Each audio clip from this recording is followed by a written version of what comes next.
All right, and we're back. Thanks for joining us. And today we're going to be talking to TJ Kirsch. He's a local creator. We've talked to him before. He's done such books as Pride of the Decent Man, She Died in Terrebonne, and he currently has a new graphic novel that's available for pre-order. It's about Willie Nelson. So let me bring him in and let's find out more about this graphic novel. Hey, TJ, how's it going? Hi, Chad. Good. How are you? Not too bad, considering. Yeah. Everything's so, weird. like I said, we've talked before about your other works, Pride of a Decent Man, She Died in Terrebonne. So what's this new thing or new graphic novel you came out, and how did it come to be? Well, my publisher, NBM, who I'd worked with before with Pride of the Decent Man, they had been doing some comics biographies, and they had done one on Elvis. I think it was a French biography of Elvis that was translated, and there was also a Beatles biography, and they hadn't yet done something that was about country music or a country music performer. And I thought, who better than Willie Nelson? He's the most recognizable as far as his music and the way he looks. So I thought it would be a natural kind of progression for NBM, and it would be just a great comic, period, because he's lived such a rich life, and he's just so distinctive looking. I was kind of looking forward to drawing him. So before this, are you a fan of Willie Nelson? Do you have a favorite song? I was a casual fan of Willie, I'd say. All I knew before I started the research for the book was that he wrote Crazy by Patsy Cline, and I knew On the Road Again. Basically, those were the two songs I knew of his. And but once you dig in, you realize he has such a really rich history in songwriting, and he started out so early on, and it's just sort of interesting how he evolved as a person and the way his music evolved, and his personal life as well is pretty rich with color, let's say. So let's talk a little bit about the book. So you wrote and drew it, correct? Well, I drew one chapter. I realized pretty early on that it was going to be a real slog if I did the whole thing myself. And yeah, I reserved one chapter for myself. I wrote the whole thing, and I reached out to some of my friends, some of my former Cuber School classmates, and a few others, and that I've met through, throughout my career doing this. And luckily, some really great artists were available to do it. And it's interesting to look through his life through different periods, splitting it up between decades of his life and through different art styles as well. So it's interesting looking at it from different perspectives and through different artists' eyes. And I think it ends up being a pretty cool book. Oh, I lost your audio there, chat. I can't hear you. Sorry, I had my my mic muted because my son was asking me a question. But here's I was looking on your Instagram, and then you have some of the art from the book up there. So let me just bring that up. Now, is that one of yours or one of the contributors? That's one of mine. That's actually not in the book. That's kind of an early sketch when I was trying to figure out how I would draw Willie and what approach I would take and what program I was going to use to draw it, because I draw all digitally now and that was, I think, in Procreate on the iPad. Okay. But yeah, that's didn't actually end up in the book. So, about how long did it take you to, write it and do the artwork for it? I'd say I came up with the idea, I think right after Pride of the Decent Man came out in 2017, and I pitched it to Terry at NBM, and he said, "Yes, do it, go," basically. Mm-hmm. And then I had to kind of dive into all the research and kind of immerse myself in Willie's history and music and everything. And so I started writing and just trying to go in chronological order. And let's see, from then on, I think I finished writing it this past, like late summer last year. I think I finished writing it. And then it was all about recruiting artists and wrangling artists and replacing artists that dropped out. And so it was a process, the whole book. Yep. Now this is from your Facebook page. This is your chapter, correct? No, that's an artist named Jesse Lonergan. Okay. And he did about 15 pages, and he did an outstanding job. That's one of my pages. Okay. That's from chapter 7. That's the last chapter. So what's can you give an idea what's going on in these panels? Or Yeah, this is, I would say, the 90s. This is when Willie was kind of branching out musically, and kind of he's got the elder statesman status in music and country music at this point. And he loves collaborating with people, and as you can see, it's Snoop Dogg, Bob Dylan, and that panel right there, that's Emmylou Harris, who did some really great work on his album Teatro in, I think, 98. mm-hmm. And the last panel there, I think, is Woodstock 99, and in which he did a really great set, and you can still find it on YouTube.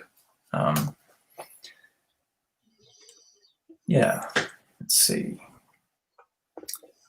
And that was from chapter 2, an artist named Jeremy Massey, who's really good.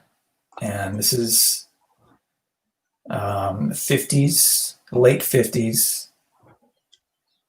or early 60s. Forgive me for not. It's okay. No. Yeah, at this point, he was moving around a lot and still relying on the support of his family just to kind of get by financially. And he was finding some work in radio as a radio DJ. And yeah, I think that last panel, he's putting his daughter to sleep. And sorry, it's not big enough for you. that's okay.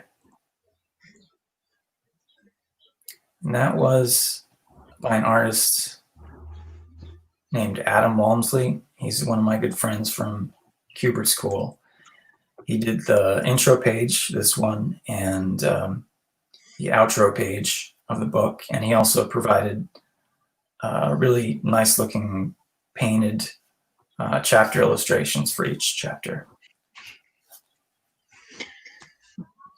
So, while you were working on the book, did you find out anything interesting about Willie Nelson that you maybe never knew about, or surprised you?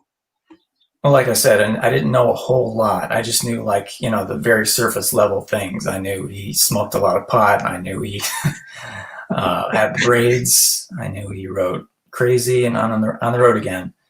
Yeah. And everything else was, gravy on top of that. But it was really interesting. The first biography I read of Willie was his autobiography, and it was so interesting. I was listening to it as an audiobook at first, and it just unfolded really naturally as just a really rich story of somebody who just wants to achieve something like Willie did in music, and just never stopped. He was so persistent, and no matter what got in the way, he just kind of barreled on through.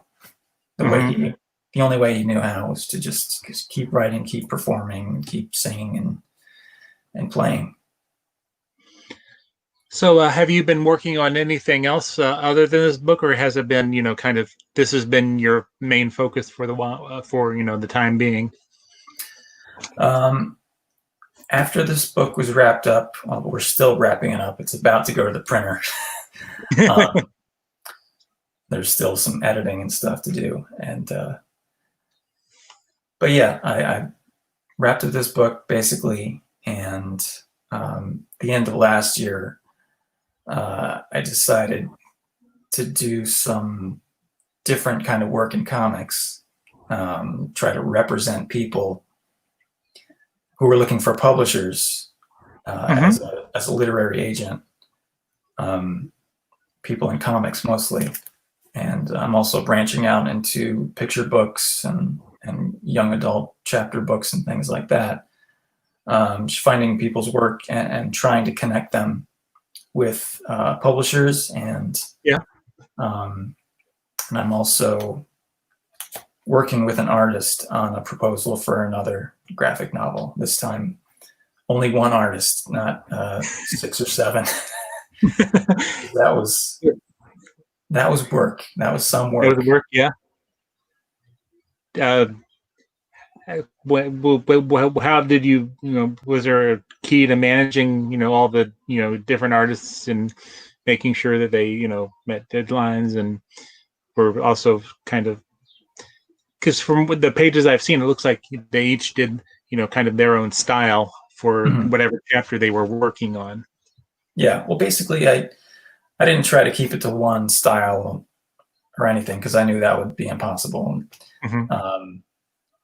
Unless I was doing the whole thing myself.